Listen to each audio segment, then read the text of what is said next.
El tráfico de la calzada Ermita-Iztapalapa a las 6 de la tarde es una bestia viva y furiosa. Gruñe con el rugido de 1000 motores, se retuerce en un nudo de metal y frustración, y avanza a regañadientes, centímetro por doloroso centímetro. Cada bocinazo es un latido febril de la impaciencia colectiva de la Ciudad de México, un recordatorio constante de que voy tarde. Siempre tarde. Misuru del 2008, un guerrero leal lleno de cicatrices de batalla, se siente como una cáscara de nuez en un océano embravecido de camionetas de lujo y autos último modelo.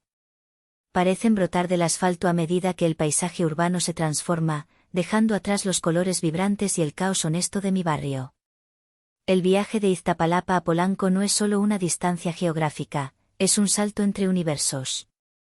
Abandono el olor a garnachas y el sonido de la cumbia que se escapa de las tlapalerías, el bullicio familiar de gente que vive al día, para sumergirme en un mundo de aparadores resplandecientes que exhiben objetos sin precio, de ballet parkings eficientes y de una calma artificial que siempre me ha parecido más opresiva que el ruido.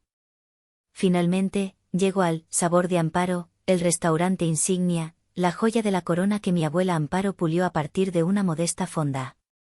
El lugar donde pasé las tardes de mi infancia, haciendo la tarea en una de las mesas del rincón, ahora se ha convertido en el escenario para el perpetuo homenaje a mi hermana mayor, Maite. Hoy celebra su cumpleaños número 35. Yo, a mis 32, llego con el alma en un hilo y el cuerpo dolorido tras un turno de 12 horas en la clínica del IMSS. Debajo de mi chaqueta, el uniforme de enfermera, un conjunto de algodón azul pálido, está arrugado y huele a una mezcla de antiséptico, sudor y el leve rastro de café barato de la máquina del hospital. No hubo tiempo para un cambio. Una niña de 5 años con una crisis asmática severa no entiende de protocolos de vestimenta para fiestas de cumpleaños. Le entrego las llaves al ballet, un joven que me mira con una mezcla de lástima y confusión. Su mirada recorre mi auto abollado y luego a mí, y sé lo que piensa. No pertenezco aquí. Al entrar, el murmullo de conversaciones animadas y el tintineo cristalino de copas de vino caro me golpean como una pared de sonido. Es un lenguaje que no hablo. En el centro de todo, como un sol alrededor del cual orbitan todos los planetas, está Maite. Resplandece. Lleva un vestido rojo de seda que se aferra a su figura perfecta, un vestido que probablemente cuesta más de lo que gano en 3 meses de turnos dobles. Su risa es una melodía fuerte y segura, el sonido de alguien que nunca ha dudado, ni por un instante, de su lugar privilegiado en el universo. Mi madre, Leonor, me detecta al instante. Su radar para la imperfección es infalible. Su sonrisa se tensa por una fracción de segundo, un microgesto que he aprendido a interpretar como un sismógrafo de su desaprobación.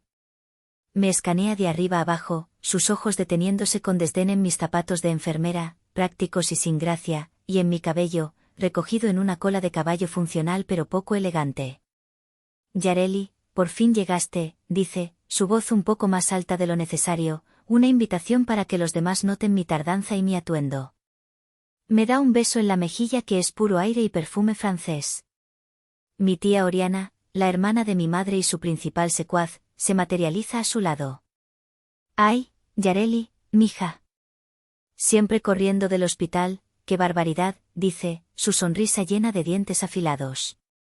Qué suerte tiene tu hermana de poder tomarse el día libre para festejar como se debe. No es suerte, Oriana, la corrige mi madre al instante, con un tono que podría cortar vidrio. Es ambición. Es saber lo que uno quiere en la vida y trabajar para conseguirlo, no para atender las desgracias ajenas. El comentario queda flotando en el aire, una pequeña nube de veneno diseñada solo para mí. Me abro paso con la excusa de buscar un vaso de agua, dirigiéndome instintivamente a una mesa en la esquina. Es mi lugar asignado en estas reuniones, lo suficientemente cerca para cumplir con el requisito de mi presencia, lo suficientemente lejos para ser invisible. Mi padre, Benjamín, me ve.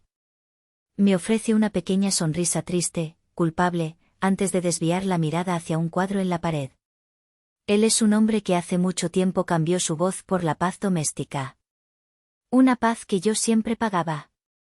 La noche se arrastra en una cacofonía de conversaciones ajenas. Escucho fragmentos sobre bonos millonarios en la bolsa, sobre la temporada de esquí en Vail, sobre la última subasta de arte contemporáneo. Es el dialecto de una tribu a la que nunca perteneceré. Mi mente se escapa. Pienso en la señora a la que tuve que explicarle con peras y manzanas su nuevo diagnóstico de diabetes, en el niño al que le curé una fea herida en la rodilla y que me regaló un dibujo de un dinosaurio, en el olor a café y pan de dulce que los familiares de los pacientes comparten en la sala de espera a las 3 de la mañana, un pequeño acto de comunión en medio de la ansiedad. Son dos mundos separados por un abismo de valores. Finalmente, llega el momento culminante. Leonor, como una directora de orquesta, golpea suavemente su copa con un tenedor. El murmullo cesa. Todos los ojos se vuelven hacia ella. Se yergue, una matriarca autoproclamada, envuelta en una elegancia que el dinero puede comprar, pero que no puede infundir calidez. Quiero agradecerles a todos por estar aquí para celebrar a mi hija, Maite, comienza, su voz proyectándose con la práctica seguridad de quien está acostumbrada a ser escuchada. Una mujer que nos llena de un orgullo inmenso cada día. Su inteligencia, su visión para los negocios, su capacidad innata para liderar, son la prueba viviente de que el legado de esta familia, el legado de Amparo, está en las mejores manos posibles. Maite sonríe, una sonrisa ensayada de modesta aceptación y triunfo desbordante. Y como una pequeña muestra de nuestro amor y nuestra total confianza en su futuro, continúa mi madre, haciendo una seña a mi padre.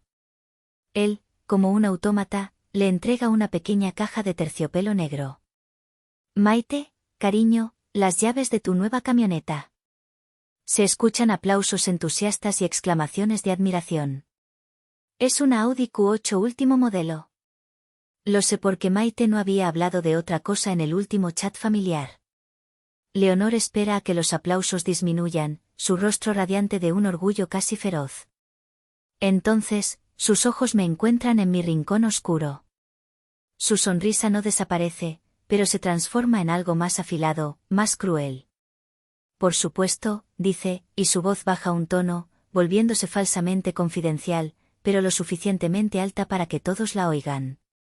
Sabemos que no todas pueden, ni quieren, alcanzar las mismas alturas. El silencio se vuelve pesado, denso. Puedo sentir físicamente decenas de miradas girando en mi dirección. Algunas personas simplemente eligen caminos más sencillos. Más humildes.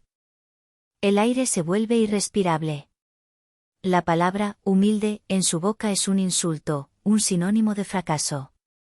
Y por eso mismo, es importante dejar las cosas claras para el futuro de Sabor de Amparo, prosigue, cada palabra un golpe de martillo en mi autoestima. Mira a Maite con adoración, luego a mí con una fría evaluación, y de vuelta a su audiencia cautiva. La empresa necesita a alguien como Maite para seguir creciendo, para competir en el mundo moderno. Hace una pausa dramática, saboreando el poder del momento, la dueña absoluta del escenario y de mi humillación. Eres una simple enfermera, Yareli, dice, y las palabras, aunque dichas sin gritar, retumban en el salón con la fuerza de una explosión. Tú no heredarás nada. El silencio que siguió a la declaración de mi madre no fue un vacío. Fue una sustancia densa y palpable, un universo de juicio y lástima que se solidificó a mi alrededor. Pude oír el zumbido agudo en mis oídos, el sonido de mi propia sangre protestando en mis venas. El rostro de Maite era una obra maestra de falsa modestia, apenas ocultando el brillo de un triunfo definitivo. Mi padre se había vuelto un experto en el arte de la invisibilidad, examinando con sumo interés el nudo de la madera en la mesa. Y yo escapé. En un acto reflejo de autopreservación, mi mente abrió las pesadas puertas de mi museo personal, esa galería silenciosa y solitaria donde colecciono los momentos que me definieron, los artefactos de las heridas que me moldearon. La primera exhibición está iluminada por una luz fría y artificial, mi graduación de la escuela de enfermería. Tenía 23 años. El auditorio de la UNAM estaba lleno hasta el tope de familias orgullosas, de ramos de flores y globos plateados que se escapaban hacia el techo. Mi sección de asientos para familiares, sin embargo, estaba dolorosamente vacía. Mamá había llamado esa mañana, su voz un lamento dramático. ¡Ay, mija! Me desperté con una migraña espantosa. La luz, el ruido, es imposible. No creo que pueda ir, lo siento tanto. Su actuación fue digna de un Ariel. Y yo le creí. Le dije que no se preocupara, que lo entendía perfectamente. Me sentí egoísta por la punzada de decepción. Esa noche, comiendo una rebanada de pizza recalentada, sola en mi diminuto apartamento de estudiante, vi las fotos en sus redes sociales. Ella y Maite, radiantes, en el Palacio de Hierro de Polanco. Leonor sostenía una bolsa de diseñador, Maite un par de zapatos carísimos. Ambas reían a carcajadas. El pie de foto, publicado por mi hermana, decía, tarde de chicas para celebrar el futuro de mi campeona y su nuevo puesto de gerente. La migraña, al parecer, era selectiva. La única que estuvo allí, sentada discretamente en la última fila, fue mi abuela, doña Amparo. Cuando me llamaron al estrado, sus aplausos fueron los únicos que pude distinguir. Después de la ceremonia, me encontró entre la multitud. No traía flores ni globos. En su lugar, me entregó un pequeño estuche de cuero. Dentro, un estetoscopio Littmann Cardiale J4, pesado y frío al tacto. Las herramientas de un profesional para una profesional, dijo, su voz firme y cálida. Esto es para escuchar corazones, mi niña. Es un negocio mucho más valioso y mucho más honesto que el de la bolsa de valores. Nunca, nunca lo olvides. Aún uso ese estetoscopio. Su peso en mi cuello es un recordatorio constante de que, al menos una vez, alguien vio mi elección no como un fracaso, sino como una vocación. Caminé por el pasillo silencioso de mi memoria, mis pasos sin eco, hacia la siguiente pieza de la colección. Es una puerta de madera cerrada, la puerta del despacho de mi padre en la Casa de las Lomas. Tenía 27 años. Después de años de ahorrar cada peso, de doblar turnos y de vivir con lo mínimo, finalmente había reunido el enganche para un pequeño departamento en la colonia Narvarte. Era mi sueño de independencia. Me faltaba una cantidad relativamente pequeña para los impuestos y los gastos de escrituración. Con el corazón en la garganta y un plan de pagos detallado en la mano, les pedí un préstamo. Mi padre, Benjamín, se removió incómodo en su enorme silla de cuero. Evitaba mi mirada, concentrándose en alinear unos lápices sobre su escritorio.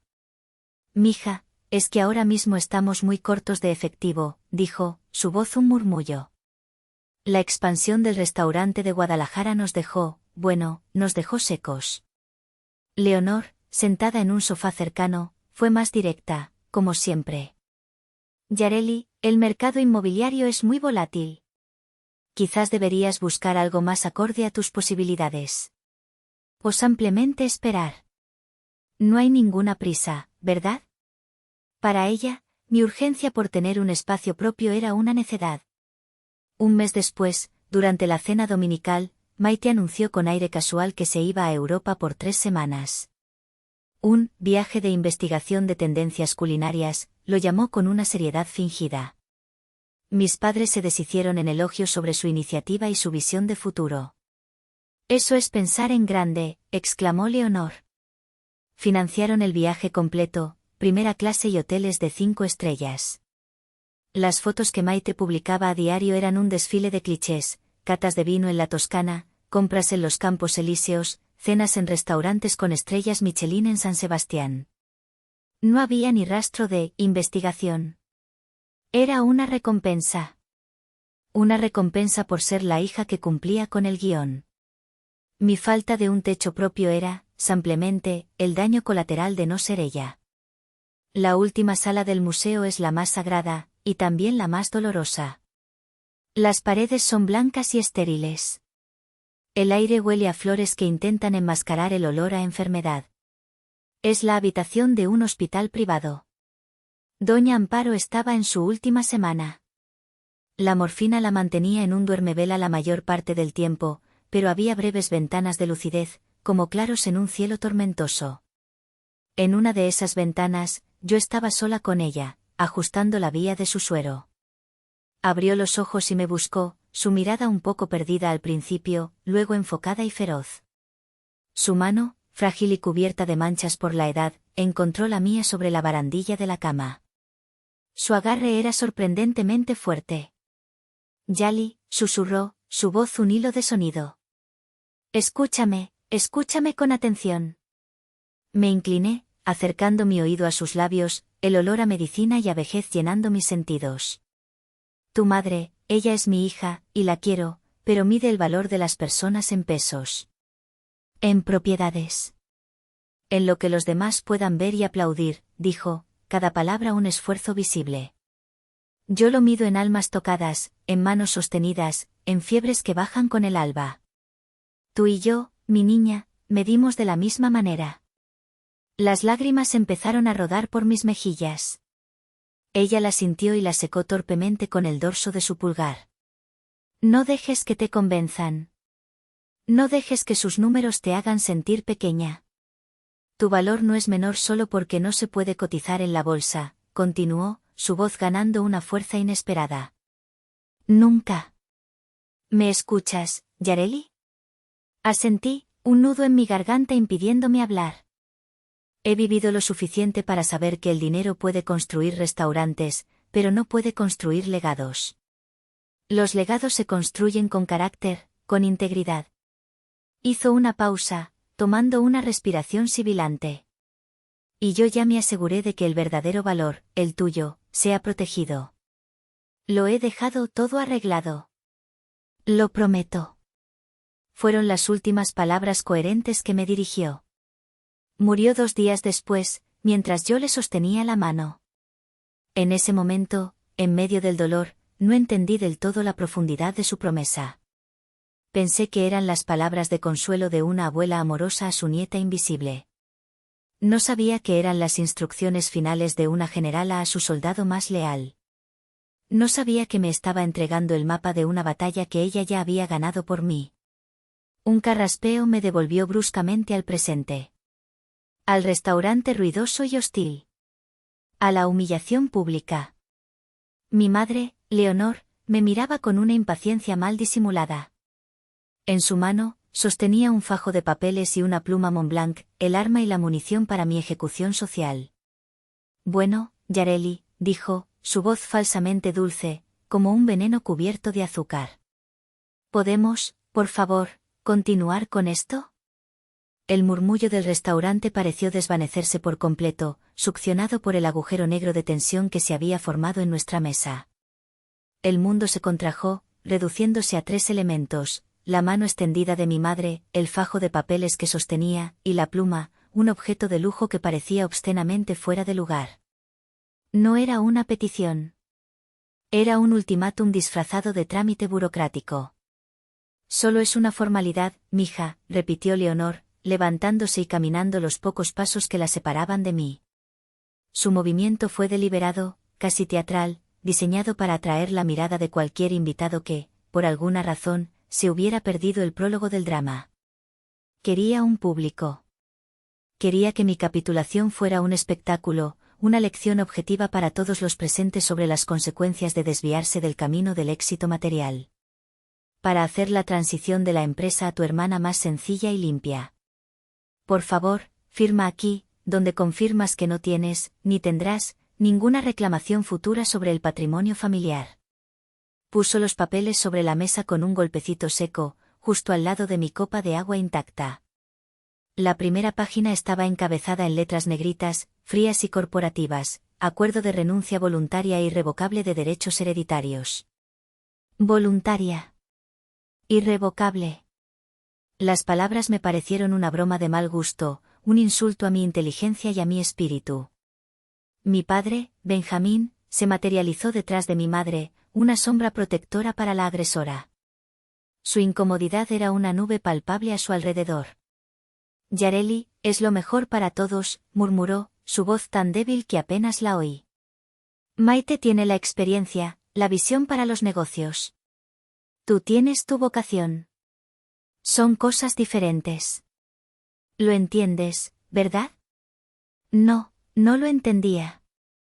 O, para ser más preciso, lo entendía con una claridad dolorosa y absoluta. Esto nunca se había tratado de la empresa. La empresa era solo el símbolo, el trofeo. Esto se trataba de mí. Era la ceremonia de graduación de 32 años de ser la segunda, la decepción silenciosa, la que no cumplía con las expectativas. La firma en ese papel no solo cedería mis derechos a un negocio que, francamente, nunca había deseado, cedería mi lugar en la narrativa de mi propia familia. Me convertiría oficialmente en una nota al pie de página en la biografía de Maite, una anécdota que se contaría en futuras cenas. Ah, sí, la hermana enfermera. Muy buena persona, pero sin ambición. Tuvo que hacerse a un lado por el bien de todos. Levanté la vista. Mis ojos se encontraron con los de Maite. Estaba de pie junto a mi madre, su rostro una máscara de calculada compasión. Hermanita, sé que esto es difícil, dijo, su voz un susurro meloso. Pero piensa en ello como una forma de protegerte. Así no tienes que preocuparte por las complejidades de los negocios, las juntas, los impuestos. Puedes seguir con tu vida tranquila. Haciendo el bien. Pero sus ojos no mentían. Brillaban con un triunfo inconfundible, el mismo brillo que había visto toda mi vida, cuando sacaba mejores notas en la primaria, cuando la aceptaron en el TEC de Monterrey mientras yo elegía la escuela pública de enfermería, cuando consiguió su primer trabajo con un sueldo de 6 cifras. Era una mirada que no solo decía, yo gané, sino, tú perdiste. Siempre. Un torbellino de emociones, tan violento que me dejó sin aliento, se desató dentro de mí. Primero, una oleada de ira blanca y caliente que me subió por el pecho y me quemó la garganta. Quería gritar. Quería volcar la mesa. Quería exponerlos a todos por lo que eran. Pero esa ola fue seguida, como siempre, por la resaca fría y paralizante de la resignación. Una voz dentro de mí, una voz que sonaba sospechosamente como la de mi madre, me susurró, fírmalo. Acaba con esto de una vez. Evita la escena. Dales lo que quieren y quizás, solo quizás, te dejen en paz. Quizás la humillación final sea el precio de tu libertad. Vamos, Yareli, no hagas un melodrama de esto. La voz de mi madre era un siseo bajo, afilado por la impaciencia. Toda la gente está mirando. No nos avergüences más. Y era verdad. El restaurante entero se había convertido en un tribunal silencioso. Yo era la acusada, y el jurado, compuesto por los amigos y socios de mi familia, esperaba mi declaración. Podía sentir sus miradas sobre mí, curiosas, compasivas, juzgadoras. La pobre hermana enfermera. La que no lo logró. La que ahora tenía que realizar el ritual de la rendición. La gota que derramó el vaso, el catalizador que transmutó mi resignación en rebelión, no fue la humillación pública. No fue la presión de mi madre ni la sonrisa condescendiente de mi hermana. Fue el recuerdo vívido y cálido de la mano de mi abuela en la mía. Yo ya me aseguré de que el verdadero valor, el tuyo, sea protegido. ¿Qué significaba eso? ¿Era solo el consuelo de una anciana moribunda? ¿O era una promesa? En ese instante, mirando los rostros de mi familia, viéndolos no como los gigantes de mi infancia sino como las personas defectuosas y asustadas que eran, me di cuenta de algo fundamental. Honrar a mi abuela no significaba aceptar en silencio el destino que ellos habían escrito para mí. Significaba luchar por la definición de verdadero valor que ella me había enseñado. Significaba luchar por mí misma. Una calma extraña, una calma gélida y lúcida, se apoderó de mí. El zumbido en mis oídos cesó. El torbellino de emociones se aquietó, dejando en su lugar una certeza inamovible. Por primera vez en mi vida, en presencia de mi familia, no sentí la necesidad desesperada de complacerlos. No sentí el miedo paralizante de su desaprobación. Solo sentí una fría y clara resolución. Alargué la mano y tomé la pluma Montblanc que mi madre me ofrecía. Era pesada, sólida, fría. Su peso en mi mano se sentía definitivo. Mi madre exhaló un suspiro de alivio apenas perceptible, una pequeña sonrisa de victoria formándose en sus labios. Maite se relajó visiblemente, su postura perdiendo un poco de su rigidez. Buena chica, susurró mi madre, una palmadita verbal en la cabeza. Acerqué la punta de la pluma al papel. Vi la línea punteada esperando mi nombre, Yareli G. Mendoza. La firma que me aniquilaría. Mi mano temblaba ligeramente, no por miedo, sino por la adrenalina que comenzaba a inundar mi sistema. Levanté la vista una última vez, mi mirada barriendo el salón hasta detenerse en la majestuosa puerta de caoba de la entrada. Mi corazón latía con una fuerza que podía sentir en mi garganta. Por favor, abuela. Por favor, que no haya sido solo una promesa vacía. Por favor, que sea ahora. La narrativa que mi familia había tejido con tanto esmero para mí, y para el mundo, era la de una víctima pasiva. La soñadora sin ambición, la buena chica de gran corazón pero poca cabeza para los negocios, que debía, por lógica y por el bien de todos, hacerse a un lado. Pero esa noche, había un capítulo secreto, un guión oculto que ellos no conocían. Un capítulo que había comenzado exactamente una semana antes, con el timbre insistente de una llamada telefónica que casi ignoró. Era un martes, o quizás un miércoles. Los días se mezclaban en una bruma de agotamiento. Acababa de terminar un turno doble en la clínica, uno de esos turnos que te dejan los huesos molidos y el alma en carne viva. Estaba sentada en la diminuta mesa de mi cocina, devorando un sándwich de jamón y queso a las 10 de la noche, el único lujo que me permitía. Mi teléfono, un modelo modesto con la pantalla estrellada, vibró sobre la mesa. Número desconocido. La tentación de ignorarlo fue inmensa. Podía ser un vendedor, o peor, alguien del hospital con otra emergencia. Pero algo me impulsó a contestar. Diga. Hablo con la señorita Yareli Mendoza, la voz de una mujer, mesurada, profesional y con una cadencia que transmitía una calma inmediata. Sí, soy yo. ¿Quién habla? Mi nombre es Triana Montes. Soy socia del bufete Montes y Asociados. Fui la abogada personal y albacea testamentaria de su abuela, la señora Amparo Torres de Mendoza. El sándwich se me atoró en la garganta. Mi corazón, que había estado latiendo a un ritmo lento y cansado, dio un salto. ¿Sucedió algo? ¿Hay algún problema con? Al contrario, señorita Mendoza. O quizás, más precisamente, algo está a punto de suceder. Y necesito, por instrucciones de su abuela, que usted esté preparada. La licenciada Montes, con una claridad y una precisión que yo asociaba con nuestros mejores cirujanos, me explicó el plan maestro de mi abuela. Doña Amparo, en su infinita sabiduría y con un conocimiento íntimo y a veces doloroso de la dinámica de su propia familia, había redactado un testamento poco convencional.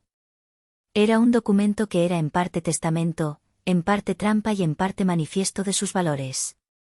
Su abuela estipuló una cláusula muy específica, la número 7, me explicó la abogada por teléfono. La llamó la cláusula de revelación. Establece que la lectura final y la ejecución de su testamento solo podrían llevarse a cabo bajo una condición muy particular, un intento formal y documentado de despojarla a usted de sus derechos hereditarios por parte de su madre o su hermana. Me quedé en un silencio atónito, tratando de procesar la genialidad maquiavélica y protectora de mi abuela. Había convertido la codicia de mi familia en la llave para mi propia justicia. Durante los últimos años, por instrucciones explícitas de doña Amparo antes de su fallecimiento, continuó la licenciada Montes, hemos estado monitoreando discretamente las finanzas y los movimientos corporativos de la empresa. Hace 2 días, recibimos la notificación que esperábamos. Su madre, la señora Leonor, ha instruido a los contadores de la familia para que inicien formalmente los trámites de consolidación de activos y preparen la transferencia total del control accionario a nombre de su hermana, Maite. Esa, señorita Mendoza, es la señal inequívoca que estábamos esperando. Sentí un escalofrío recorrer mi espalda. Mi abuela no solo lo había sospechado, lo había sabido con una certeza absoluta. Había anticipado cada movimiento de mi madre, cada palabra de mi hermana, cada silencio de mi padre. El testamento indica, y cito, que la lectura debe realizarse en la próxima reunión familiar significativa, en presencia de no menos de 10 testigos, concluyó la abogada. Según mis fuentes, el cumpleaños de su hermana es este sábado. Necesito que me confirme el lugar y la hora. Y lo más importante, necesito que usted esté allí. Pase lo que pase, bajo ninguna circunstancia, no firme absolutamente nada. Después de colgar, me quedé sentada en la oscuridad de mi cocina durante lo que pareció una eternidad. Una parte de mí, la parte entrenada para evitar el conflicto a toda costa, estaba aterrorizada. Quería llamar a la abogada y decirle que lo olvidara, que no valía la pena, que prefería mi paz anónima a una guerra familiar pública. ¿Y si era un error? ¿Y si solo empeoraba las cosas? Pero otra parte de mí, una parte que había estado dormida, enterrada bajo capas de autoduda y resignación, comenzó a despertar. Era la voz de mi abuela en mi cabeza, no susurrante, sino clara y fuerte: nunca dejes que te convenzan de que tu valor es menor. Esto ya no era por el dinero o por una empresa. Era por la memoria de la única persona que me había visto de verdad. Era para honrar su fe en mí. Era para demostrar que su legado, el verdadero, no estaba en venta. Al día siguiente, pedí permiso para salir 2 horas antes del trabajo y me reuní con la licenciada Montes en su elegante despacho en la colonia Roma. Era una mujer de unos 50 años, con una mirada inteligente que parecía ver a través de las pretensiones y una calma que inspiraba una confianza absoluta. Me mostró una copia del testamento. Me explicó cada cláusula, cada subsección. Luego, sacó una tablet y me mostró el vídeo. Ver a mi abuela en la pantalla, sentada en su escritorio, frágil pero con la misma chispa de acero en los ojos, fue abrumador. Explicó, con su propia voz, por qué estaba haciendo esto. Una empresa es como una persona, dijo en el vídeo. Necesita un corazón para sobrevivir, no solo una calculadora. Al final, me miró directamente, como si pudiera verme a través del tiempo y el espacio. Yali, te dejo la carga más pesada, pero también el mayor honor. Te dejo el alma de esta familia. Cuídala. Lloré. Lloré por todo lo que había perdido y por todo lo que estaba a punto de enfrentar. Pero cuando salí de ese despacho, el miedo se había transformado en una determinación inquebrantable. Tu abuela era una estratega brillante, me dijo la licenciada al despedirnos, con una pequeña sonrisa de admiración. Jugaba al ajedrez, ¿sabes? Siempre pensaba 5 movimientos por delante. Acordamos el plan. Le di los detalles de la fiesta en Sabor de Amparo. Ella llegaría a las 9 en punto, ni un minuto antes, ni uno después. Mi única tarea era sobrevivir, aguantar y, sobre todo, no firmar. Así que, de vuelta en el restaurante, con la pluma de mi madre en mi mano, no estaba sola. Era una pieza en el tablero de ajedrez final de mi abuela. Era una actriz en una obra que ella había escrito con amor y furia, esperando la señal para mi última y más importante escena. Miré el reloj de pared de diseño que colgaba sobre la barra. Sus manecillas doradas, elegantes y crueles, marcaban las 8:58 de la tarde. 2 minutos. Mi corazón martilleaba contra mis costillas, un tambor de guerra anunciando la batalla inminente. Acerqué la pluma al papel, mis movimientos deliberadamente lentos, torpes, comprando cada segundo precioso. ¿Pasa algo, Yareli?, preguntó mi madre, su paciencia evaporándose visiblemente. Sonreí para mis adentros, una sonrisa que nadie vio. Sí, mamá, pensé. Algo grandioso está a punto de pasar. La punta de la pluma Montblanc tocó la superficie del papel. El contacto generó un minúsculo sonido, un rasguño casi inaudible, pero en el silencio denso y expectante del restaurante, sonó como un disparo de salida. Vi a mi madre, Leonor, exhalar un suspiro casi imperceptible, una nubecita de victoria contenida. Mi hermana Maite, que había estado observándome con la intensidad depredadora de un halcón, finalmente se permitió una sonrisa genuina, una curva condescendiente en sus labios perfectamente maquillados. Estaba a un simple trazo de mi nombre de conseguirlo todo, de validar su vida entera de superioridad. Mi mano se movió, pero no para escribir mi nombre. La deslicé lentamente por la superficie lisa y fría del papel, como si estuviera comprobando su textura, evaluando su calidad. Era una táctica transparente para ganar tiempo, un gesto que nadie entendió pero que me otorgó los segundos preciosos que mi alma necesitaba. Miré de reojo, sin mover la cabeza, el reloj de pared de diseño que colgaba sobre la barra. 8:59, 1 minuto. Sentí una gota de sudor frío recorrer mi espalda. ¿Y bien, Yareli? La voz de mi padre, Benjamín, se unió al coro de la presión. Era un murmullo suplicante, la voz de un hombre que anhelaba que el momento incómodo simplemente terminara, sin importar el costo para mí. Terminemos con esto de una vez, por favor. Por la familia. Solo estoy leyendo los términos con cuidado, respondí, y mi propia voz me sorprendió por su calma. Sonaba extrañamente distante, como si perteneciera a otra persona. Es un documento legal importante, ¿no es así? Hay que ser cuidadosa con lo que uno firma. Leonor puso los ojos en blanco con un dramatismo exasperado. Por el amor de Dios, Yareli. No estás en posición de negociar los términos. No eres una ejecutiva discutiendo un contrato. Eres una enfermera en una cena. Solo fírmalo. El insulto fue tan casual, tan natural para ella, que casi no dolió. Era simplemente la confirmación de lo que siempre había sabido. Fue entonces, en ese preciso instante, cuando la voz sonó. No fue un grito, no fue un susurro. Fue una declaración.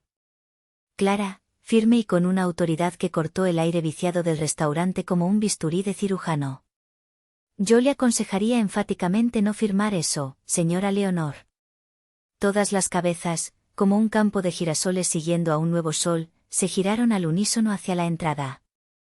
Allí, enmarcada por la pesada puerta de caoba, estaba la licenciada Triana Montes. Vestía un traje sastre de un gris oscuro, impecable y sin adornos.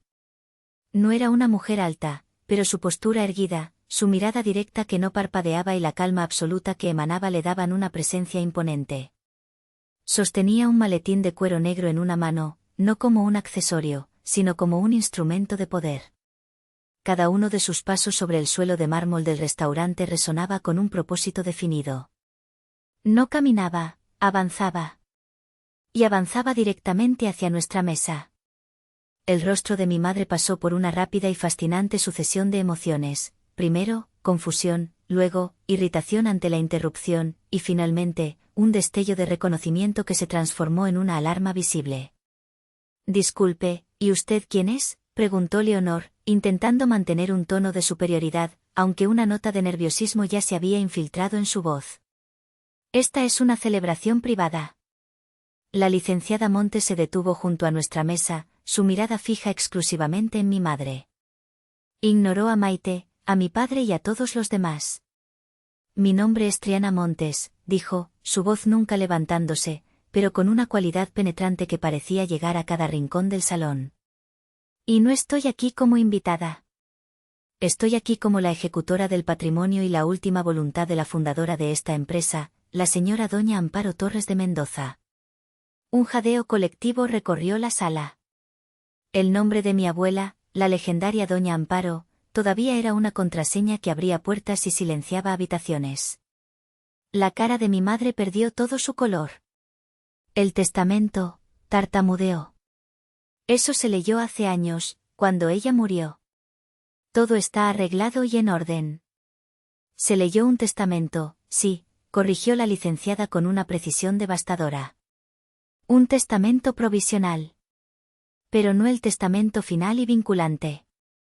Doña Amparo hizo modificaciones sustanciales en sus últimas semanas de vida. Modificaciones muy específicas que me instruyó formal y legalmente revelar solo bajo un conjunto muy particular de circunstancias. Su mirada se posó por un segundo cargado de significado, en los papeles que yo tenía delante.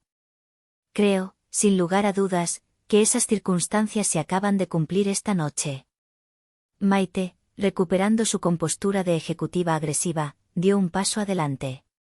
¿Qué se supone que significa todo esto? Es una payasada.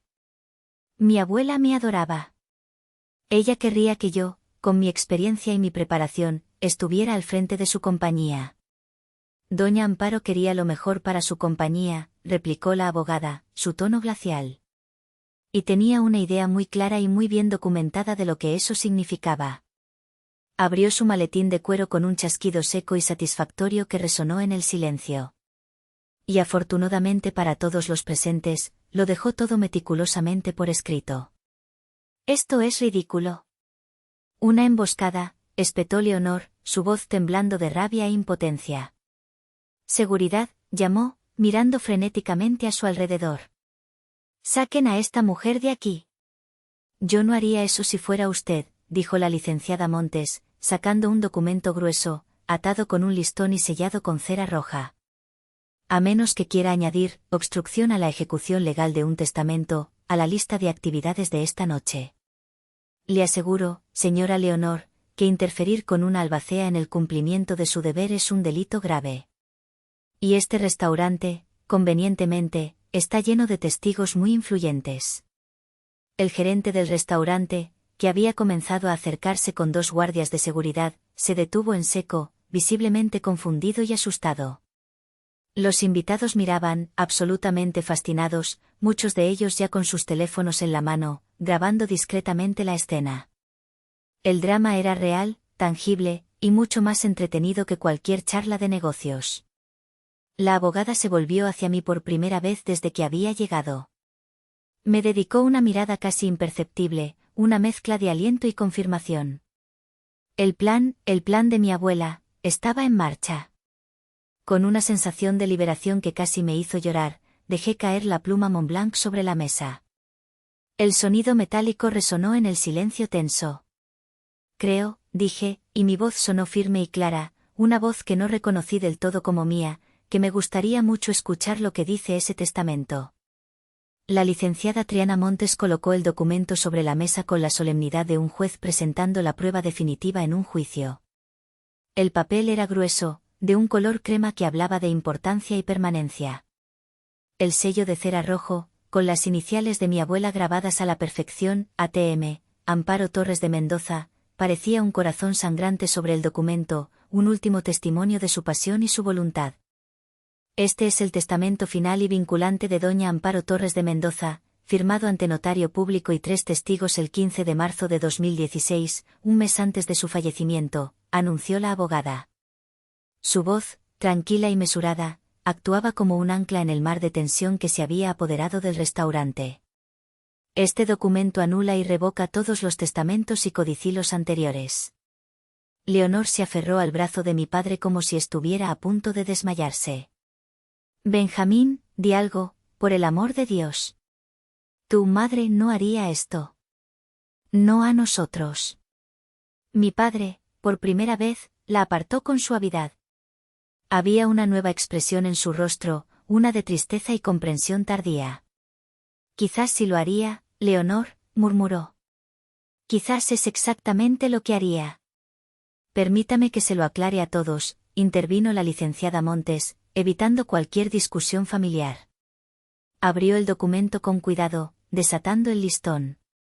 Se ajustó las gafas de lectura que colgaban de su cuello. «Para ahorrar tiempo, saltaré los preliminares legales y me dirigiré directamente a la cláusula central, la número 7, que su abuela tituló, con un cierto sentido de la ironía, sobre el legado y el verdadero valor». Carraspeó levemente, y el silencio se hizo aún más profundo. Incluso los meseros se habían detenido, bandejas en mano, convertidos en estatuas. Comenzó a leer.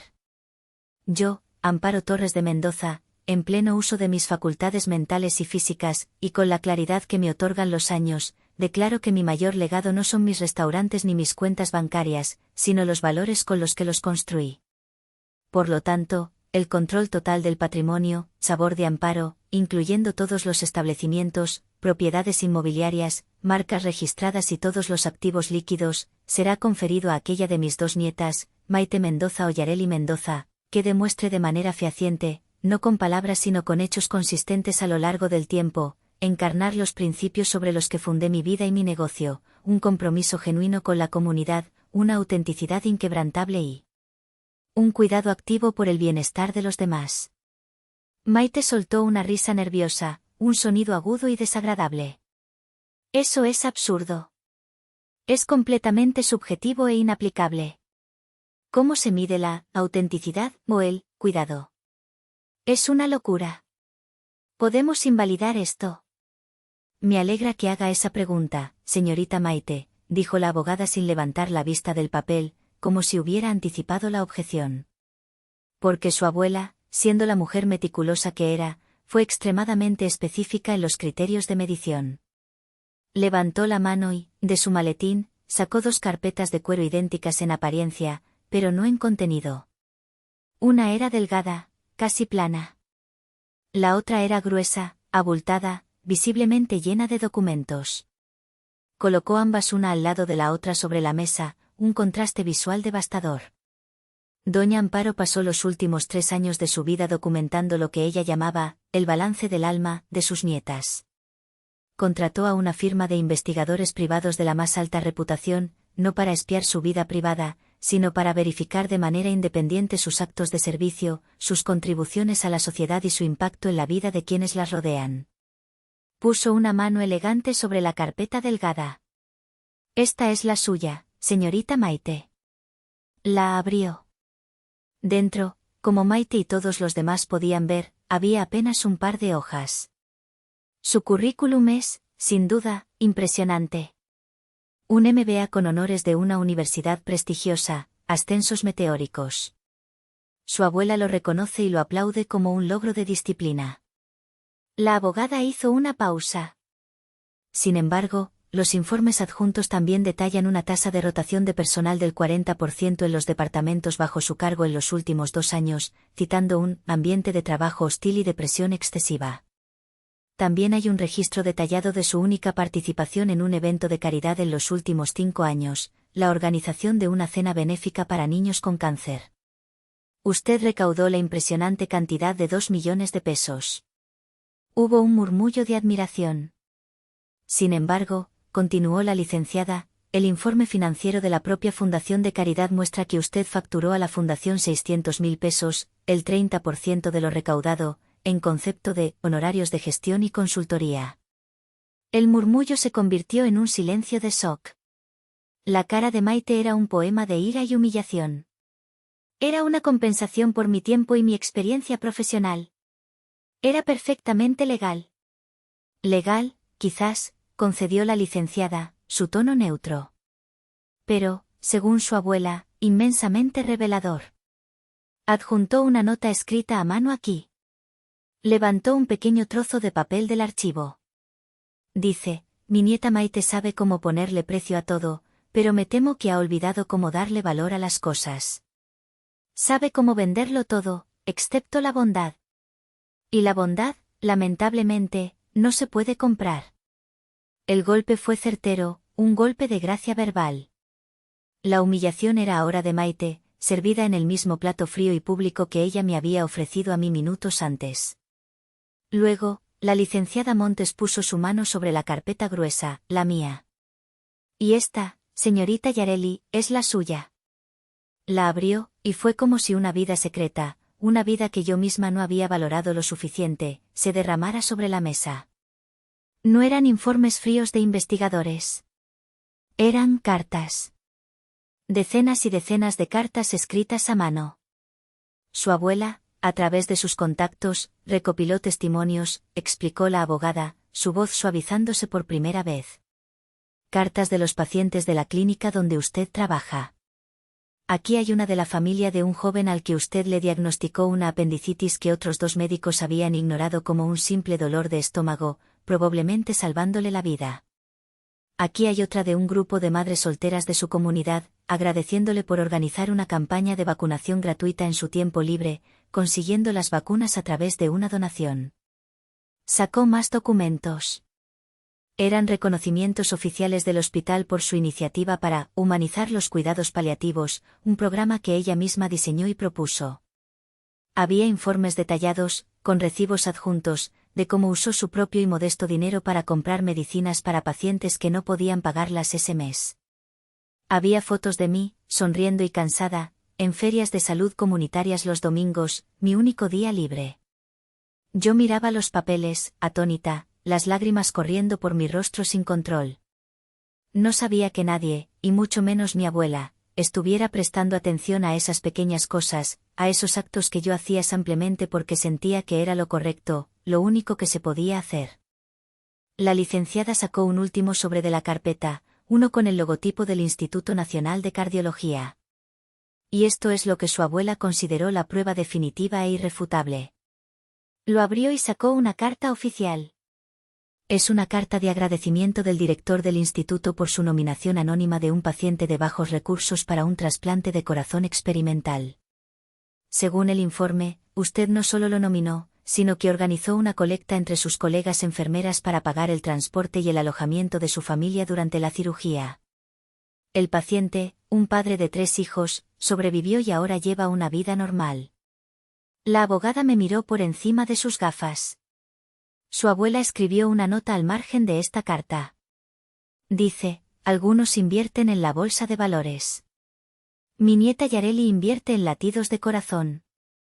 No hay inversión más rentable. Mis sollozos ya no eran silenciosos. Eran de gratitud, de un profundo y abrumador sentimiento de validación. Alguien me había visto. Mi abuela me había visto de verdad. Por lo tanto, continuó la abogada, su voz resonando con una finalidad absoluta, basado en la abrumadora y meticulosa evidencia, doña Amparo decreta en su testamento que el 100% del control y la propiedad del patrimonio, Sabor de Amparo, pasa a ser, con efecto inmediato, de su nieta, Yareli Mendoza. El salón explotó en murmullos. Pero la bomba final, la obra maestra de la estrategia de mi abuela, aún no había caído. La abogada carraspeó una vez más, pidiendo silencio. Y hay una cláusula adicional final. La cláusula de protección. Su mirada se clavó en mi madre, fría como el hielo. Dice, si mi nuera, Leonor, o cualquier otra persona, en un acto de mala fe, intentara intencional y conscientemente subvertir esta mi última voluntad, coaccionando a Yareli para que renuncie a sus derechos, la herencia personal de dicha persona, incluyendo, pero no limitándose a, la casa familiar en Las Lomas y una pensión vitalicia, quedará inmediata y permanentemente anulada. Y la totalidad de dichos activos, junto con un fondo fiduciario de emergencia que he mantenido en secreto y que asciende a la cantidad de 150 millones de pesos, pasará a ser controlado única y exclusivamente por Yareli. La licenciada Montes levantó la vista del testamento. Con un movimiento lento y deliberado, señaló con el dedo el documento de renuncia que aún estaba sobre mi mesa, junto a los restos de mi dignidad anterior. Señora Leonor, dijo con una calma aterradora que helaba la sangre. Creo que este intento de hacer firmar a su hija a la fuerza, en público y bajo presión, califica perfectamente como coacción, ¿no le parece? El sonido que hizo mi madre, Leonor, no fue humano. Fue un quejido ahogado y gutural, el sonido del aire escapando de unos pulmones que de repente habían olvidado cómo funcionar. Se desplomó en la silla más cercana, su cuerpo perdiendo toda su rigidez anterior. Su rostro, siempre una máscara de control y superioridad, se convirtió en un lienzo de cera pálida, sus facciones derritiéndose en una expresión de incredulidad y horror absoluto. Miraba el documento de renuncia sobre la mesa, no como si fuera papel, sino como si fuera la serpiente venenosa que acababa de morderla mortalmente. No, no es posible, susurró, las palabras apenas un soplo de aire. Amparo, ella no podría haber hecho eso. No a mí. Oh, sí que podría, Leonor. Y lo hizo, la voz de mi padre, Benjamín, fue un murmullo roto pero firme. Por primera vez en décadas, la contradijo. Se apartó de ella, no físicamente, pero sí con una distancia emocional que llenó el espacio entre ellos. La miró, y en sus ojos vi una profunda y amarga decepción, no solo hacia ella, sino hacia sí mismo. Tú nunca la entendiste. Nunca entendiste nada. Maite, por otro lado, reaccionó con la furia explosiva de un animal acorralado. Su rostro, antes pálido, ahora estaba congestionado por la rabia. Esto es un fraude. Es una completa locura. Vamos a demandar. Vamos a impugnar ese testamento ridículo, gritó, su voz estridente rompiendo el silencio atónito del restaurante. Se giró hacia mí, sus ojos inyectados en sangre, señalándome con un dedo tembloroso. Tú hiciste esto. La manipulaste en su lecho de muerte. La envenenaste en nuestra contra, pequeña víbora. La licenciada Triana Montes ni siquiera se inmutó. Era como una roca contra la que las olas de histeria de Maite se estrellaban inútilmente. ¿Impugnar? ¿Bajo qué argumento, señorita Maite?, preguntó con una calma exasperante que solo avivó más la furia de mi hermana. ¿Incompetencia mental? Como le mencioné, tengo 3 evaluaciones psiquiátricas independientes, una de ellas del director del Instituto Nacional de Neurología, que certifican la perfecta lucidez de su abuela hasta el día de su muerte. ¿Influencia indebida? Como también mencioné, la señorita Yareli no tenía conocimiento alguno de este testamento. De hecho, los registros de visitas del hospital y los testimonios del personal demuestran que fue su madre, la señora Leonor, quien activamente limitó el acceso de Yareli a su abuela en sus últimos meses, probablemente por temor a lo que estamos presenciando esta noche. La abogada levantó una tablet de su maletín. Además, como medida de precaución adicional, y conociendo la naturaleza litigiosa de algunos miembros de su familia, doña Amparo insistió en grabar en vídeo la firma del testamento. En el vídeo, ella misma explica, con una claridad admirable, cada una de sus decisiones y las razones detrás de ellas. Será un placer mostrárselo a un juez, si insiste en proceder por la vía legal. Cada palabra de la licenciada era un clavo en el ataúd de sus esperanzas. Maite se quedó sin argumentos, su furia desinflándose en un jadeo de incredulidad y pánico. Su identidad entera, construida sobre la base de ser la heredera, la chica dorada, se estaba desmoronando en tiempo real. Miró a su alrededor, buscando apoyo en los rostros de sus amigos, de los socios de negocios. Pero su audiencia, que minutos antes la aplaudía, ahora la observaba con una mezcla de morbo, desdén y un apenas disimulado alivio de no estar en su lugar. Su estatus, su bien más preciado, se había evaporado en menos de 10 minutos. Fue entonces cuando todos los ojos se volvieron hacia mí. El poder en la sala había cambiado de epicentro de una forma tan radical que era casi palpable. Ya no era la sobrina pobre, la hermana invisible, la enfermera sin ambición. Era el centro de gravedad. Y el silencio denso y pesado esperaba mi veredicto. Me levanté lentamente de mi silla. Mis piernas, que antes temblaban, ahora se sentían extrañamente firmes, plantadas en el suelo. Recogí el documento de renuncia que mi madre había intentado hacerme firmar y, sin decir una palabra, lo rompí por la mitad. Luego otra vez, hasta que fueron solo confeti inofensivo en mi mano. Abrí la palma y dejé que los pedazos cayeran sobre la mesa, una nieve de tiranía deshecha. Caminé hacia donde estaba mi madre, todavía paralizada en su silla. Me arrodillé frente a ella, para que nuestros ojos estuvieran al mismo nivel, un gesto que la descolocó por completo. Retrocedió instintivamente. Nunca quise la empresa, mamá, le dije, mi voz suave pero inquebrantable, sin un atisbo de triunfo, solo una profunda y antigua tristeza. Nunca quise el dinero. Solo quería que me vieras. Que por una vez, una sola vez, estuvieras orgullosa de mí por lo que soy, no por lo que no era. Ella solo lloraba en silencio, negando con la cabeza como si intentara rechazar mis palabras, la verdad. Me levanté y me enfrenté a Maite. Su rostro estaba descompuesto, una máscara trágica de rímel corrido y rabia impotente. ¿Y tú, hermana?, le dije. Pasaste toda tu vida compitiendo en una carrera en la que yo nunca me inscribí. Ganaste todas las medallas, todos los trofeos que mamá inventó para ti. ¿Y de qué te ha servido? Mírate. Estás sola. Lo tengo todo. Tenía todo, sollozó ella. No tienes nada, la corregí, no con crueldad, sino con una triste certeza. Porque el verdadero valor no está en lo que acumulas para ti misma. Está en lo que das a los demás. Finalmente, me dirigí a la sala entera, a la audiencia silenciosa. Mi voz ya no era la de una enfermera tímida que se disculpaba por existir. Era la voz de la nieta de doña Amparo, la heredera de su alma. A partir de hoy, anuncié, Sabor de Amparo, no solo continuará, sino que volverá a sus raíces. La licenciada Montes, como si leyera mi mente, me entregó una carpeta que ya tenía preparada. Por decreto de la nueva dirección, el 10% de todas las ganancias anuales de la empresa se destinará a la creación de la Fundación Amparo Torres, dedicada a financiar servicios de salud y programas de nutrición en comunidades de bajos recursos. Nuestro primer proyecto será la construcción y el equipamiento de una nueva ala de pediatría en la clínica del IMSS donde trabajo. Hubo un murmullo de asombro.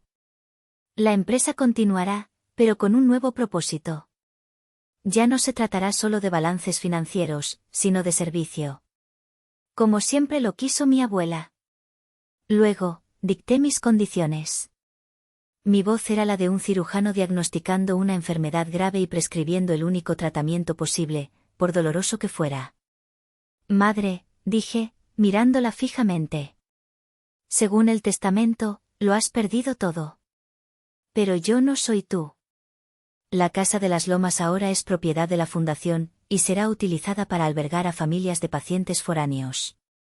Se te permitirá vivir en el anexo de invitados, bajo 2 condiciones innegociables.